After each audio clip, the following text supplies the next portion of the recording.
Assalamu alaikum.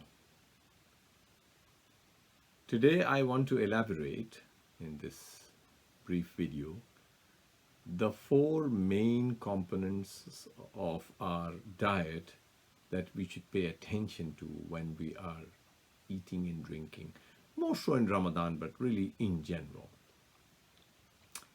So the four elements of food that I want you all to remember is one is what are called the macronutrients, MACRO nutrients. These will be the carbohydrates, the fats, and the proteins. Then you have the micronutrients, things like vitamins, iron, copper, what are called the trace elements. Then there is an element of food called fiber, which is the insoluble part of food that is not absorbed. It just helps to really carry the food through in the intestine, which is a 25 feet long tube, the small intestine, and then another 5 feet long tube called the large intestine. So food has to be carried through this to allow it to be processed and to make the whole effort smooth. So for that, fiber is needed, which acts like a bulk forming, if you like, portion of the contents of the intestine. And then the last portion then is the water or the liquids.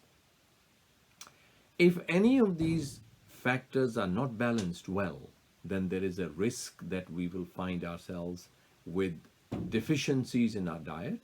Potentially that will cause problems with our function. Particularly is this the case with the macronutrients. So if we have too much of carbohydrates, we tend to become a little bit tired.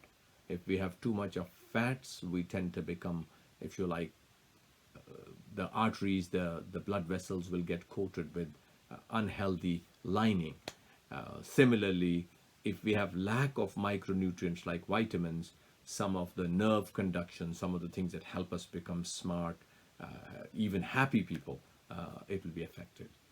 The bulk, which is what's called the fiber, if that part is missing, then we will have problems with moving our gut content smoothly.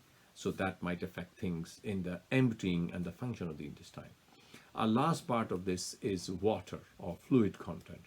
So if fluid content is less, then the body of me and you, 75% of it is water. So if water is missing, a huge problem right away, because now every process will be retarded, slow, inefficient. It'll make us tired. It'll make us lethargic. It'll make us less able to respond to activities, etc. In all, it will become a very difficult thing for us to manage the day if these four things are not well balanced, but in particular the water component, because it does have that bit higher element of smoothness to the function of the intestine. And there we end for today's talk, inshallah. I hope it was helpful. Assalamu alaikum wa rahmatullah.